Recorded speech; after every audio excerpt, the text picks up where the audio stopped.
Alright guys, welcome to RC Mojo. This week we're going to have a look at what you get with a Tamiya 8x4 tipper and the bits I've chosen to get it up and running.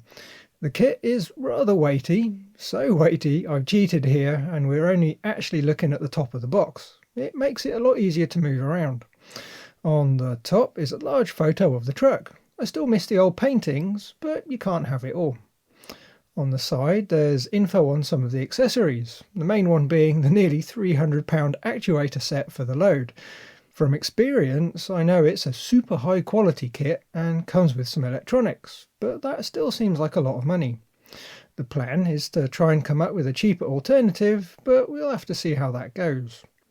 On the other side we have the rear quarter view and info on the good old 3-speed gearbox. Not everybody's favourite, but I do like them. The short sides just have the same picture as the top, so not very interesting. Right, let's swap out the box lid for the box itself and have a look at all the goodies. As usual, I'll move the box off to the side and bring out the bags one by one. There is quite a lot in this kit though, so this is going to take quite a while. First out we have the D parts with the cab latch and the lower arms for the steering cranks.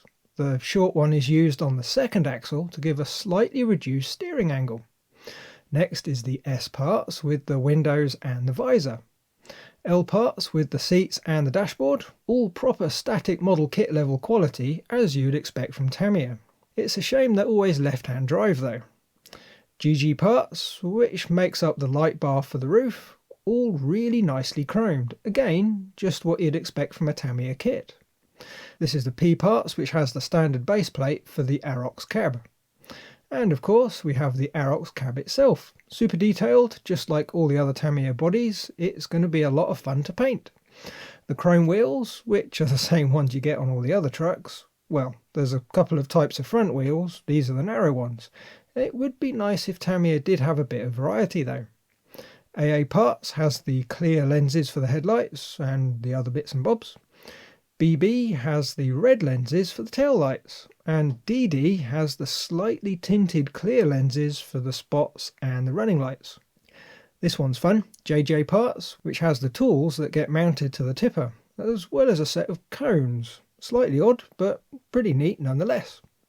N and W parts, where we have all the chrome bits for the badges, headlights and air horns for the roof. EE parts has the box for the actuator electronics, as well as a few other actuator related bits.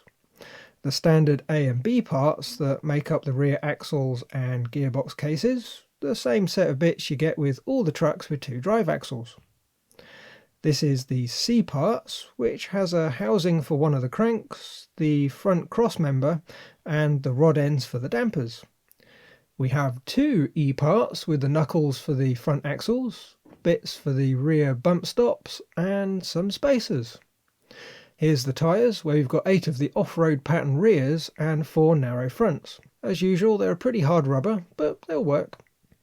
This is the single piece tipper, and from the top it looks quite simple, but underneath there's some rather fancy shapes with strips and posts.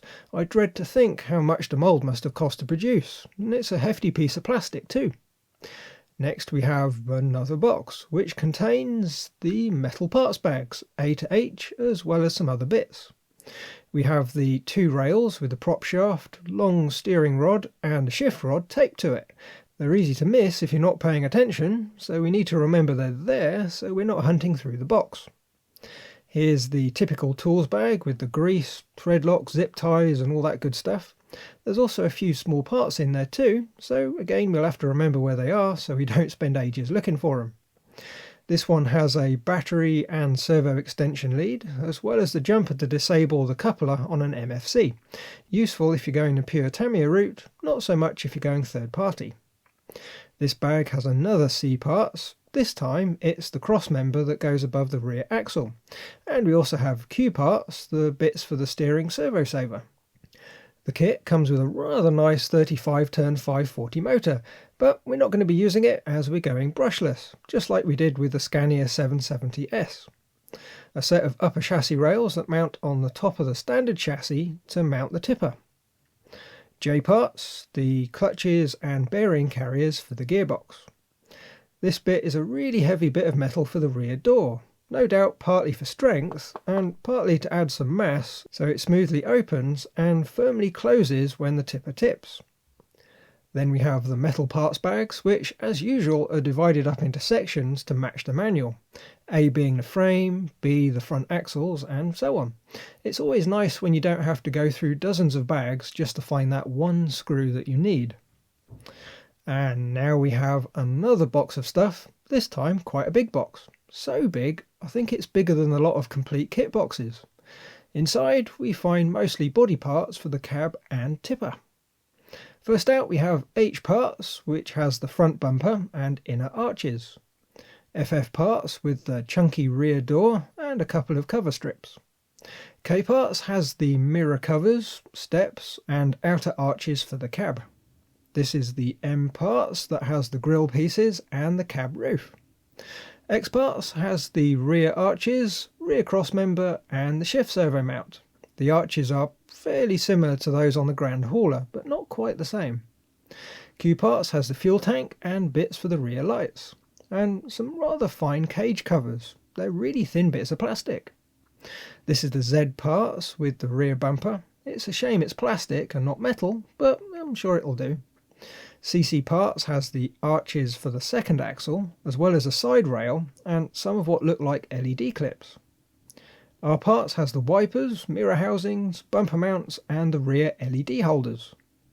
HH parts mostly consist of the covers for the tipper and a couple of plastic linkages for the rear door. G parts has the ladders for the tipper, but more importantly the enormous battery holder. I think it's going to work with a square 2S LiPo quite easily and probably comfortably take an 8000 mAh pack, so the truck should go for absolutely ages on a charge. We have two of the F parts with the links for the rear suspension, cross members and the leaf mounts. Two Y parts that has yet more cross members, spacers and bits that attach the upper and lower chassis together. T parts with the air intake, LED clips and the rather nice grills that cover the headlights. Which for parts just leaves the main chassis rails. They're aluminium and as always finished really well. No sharp edges and nice and clean. For paperwork we've got a nice yellow sheet telling us how to load the truck and how to carry it. Very useful info, I suppose. This one has info on using the H-gate on a stick radio for the 3-speed gearbox. We're not going to be needing any of that though. The standard sheet with loads of text that nobody ever actually reads. And then we have the decal sheet, which is mostly the tread plate for the rear arches and loads of optional stickers, which is nice. Plus you get a set of chrome Arocs stickers, which is also rather nice. There's a very thin metal part that I think goes on top of one of the side boxes on the chassis. Not 100% sure, but it is very good quality. The all-important antenna tube, largely forgotten in the 2.4 GHz era, but they do come in handy from time to time. And lastly, the manual, a good thick meaty one. There's enough in there to keep you busy for quite some time. All the diagrams are the usual Tamiya quality. It's well laid out, it's going to be a really nice one to use and put the truck together. So that's what you get in the box. There's quite a lot of stuff there. All sorts of fancy plastic bits, lots of metal parts. It should be a really good kit. But that's not where it ends. We need a few more bits to make it go. First then is the steering servo, or rather an empty box that would contain a 45 kg standard size servo from 9 iMod. Although the 45 kg is a bit cheeky, if you run it on the normal 6 volts it's going to be closer to 35 kg, but either way it's going to be more than enough. We need a radio, which of course will be the new Radiomaster MT12 with its little receiver.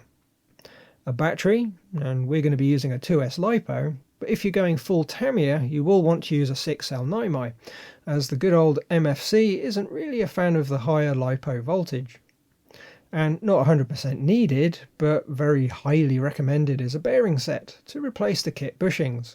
They cut down on wear and tear and make the truck run that little bit smoother. The stock front axles are okay, but generally a bit wobbly, and the plastic knuckles aren't the best for mods. So we've got a couple of aftermarket axle sets with metal knuckles. The frontmost axle is going to get flipped around to correct the steering Ackerman, so we either need to modify the linkage or just use a Carson linkage instead. For the motor, we have a Hobbywing Fusion SE brushless crawler motor with built-in ESC. It's not fast, but it's super smooth with masses of torque even at extremely low RPM. I was very happy with how the same motor performed on the Scania 770S, so it should work really well on this truck too. Because the motor is a little bit longer than the stock brush motor, we have to move the shift servo. So we've got a little mount that moves it to the end of the gearbox under the motor. To go with it, we also have a little MG90 metal gear servo. And in theory, other than a few other odds and ends that always crop up, that should be enough to get the truck up and running. We'll still need to work out what to do with the actuator, but I really want to put the truck together first so I can measure things and see what might work. It's going to be a fun build, however for the videos I'm going to do the first few a little bit differently than normal. You've seen me put together truck frames, front and rear axles, 3-speed gearboxes quite a few times now, so this time I'm going to blitz through the first few stages so we get to the bits that make this truck unique, then drop back to the usual build pace looking at how it all goes together. So there we go then, one big pile of bits ready to assemble. It's always a good, if slightly overwhelming feeling until you get started. Right, as always then, thanks for watching, like if you like, subscribe if you haven't, and leave a message if there's something on your mind. Bye guys!